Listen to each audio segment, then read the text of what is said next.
Collar मौजूद है। अस्सलाम वालेकुम। वालेकुम अस्सलाम जनाब। मैं सैयद उमैर बुखारी बात कर रहा हूँ लाहौर से। जी उमैर बुखारी साहब हुक्म। सर मेरा सवाल अल्लामा महतमी साहब से है कि सर जब इंसान दुनिया से रुखसत हो जाता है तो उसकी जो हिसाब किताब के बाद, कब्र के हिसाब किताब के बाद, वो आलम अरवाह में उसके साथ क्या सलूक किया जाता है? नेक रूहों के साथ क्या सलूक किया जाता है और बुरी रूहों के साथ क्या सलूक किया जाता है? दूसरा ये है कि यौम जज़ा तक उनका स्टेटस क्या होगा आलम अरवाह में? बहुत शुक्रिया सर। अस्सलाम वालेकुम। सवाल भी वाक़ई संगीन है। इंसान की रूह कब्ज़ होने के बाद इसमें कुछ शक नहीं, जब उसे दफन कर दिया जाता है तो उसके बाद मुनकर और नकीर आकर उससे सवालात करते हैं और फिर हदीस में है कि या रौज़तुम मिन रियाज़िल जन्नह बन जाती है उसकी कब्र। उसके सराहने, उसके नेक आमाल की वजह से एक ऐसा दरवाज़ा खोल दिया जाता है जो जन्नत से मुत्तसिल होता है या जो जन्नत की हवा उसे वहाँ तक पहुँचाता है।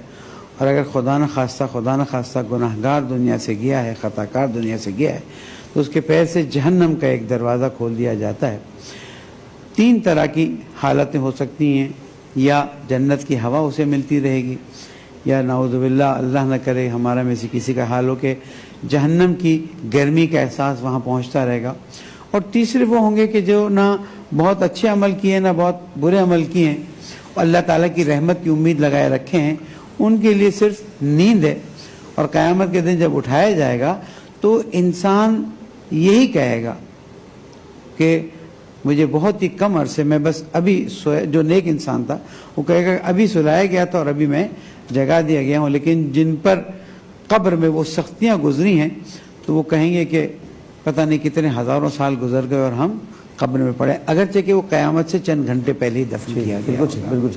आप इस पर कुछ इजाफा करना चाहिए? जी, पहली बात तो ये है कि इंसान जब दुनिया से रुखसत होता है उसके मामले का पता उसको वहीं से चल जाता है रुखसत होते ही, इसलिए कि अल्लाह ताला जो उसको प्रोटोकॉल देता है उसकी वफात के वक्त, उस प्रोटोकॉल से ही अंदाज़ा हो जाता है कि ये मैयत किस पाए की है, तो वो उसे भी अंदाज़ा हो जाता है लेकिन वो हमें बता नहीं पाता। हाँ। हदीस में आता है कि दोनों तरफ से जब आदमी लेटा होता है चारपाई पर, बिल्कुल आखिरी सकरात के अंदर होता है, दोनों तरफ से फरिश्तों का एक जमे गफीर होता है जो उसकी तरफ खड़ा होता है, और एक फरिश्ता जिसका नाम मालकुल मौत है वो उन फरिश्तों के बीच में आता है और उसके पास आकर के बैठता है और पाँव से उसकी रूह को आहिस्ता आहिस्ता, अगर वो नेक आदमी होता है तो ऐसे उसकी रूह को निकालता है जैसे मक्खन में से बाल, और अगर वो हमारे जैसा कोई गुनहगार होता है, हमारे जैसे कोई गुनहगार तो ऐसा होता है तो फिर अल्लाह रब्बुल आलमीन के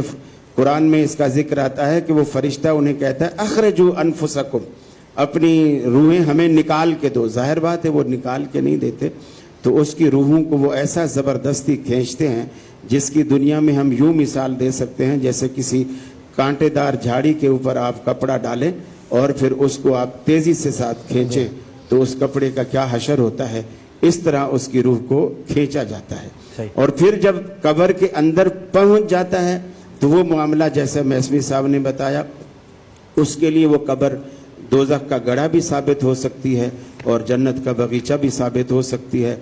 अल्लाह रब्बुल आलमीन हमें इस बात की तौफीक दे कि हम अपनी कब्र को बजाय ऊपर से खूबसूरत करने के अपने अमाल के जरिए अंदर से खूबसूरत कर सकें।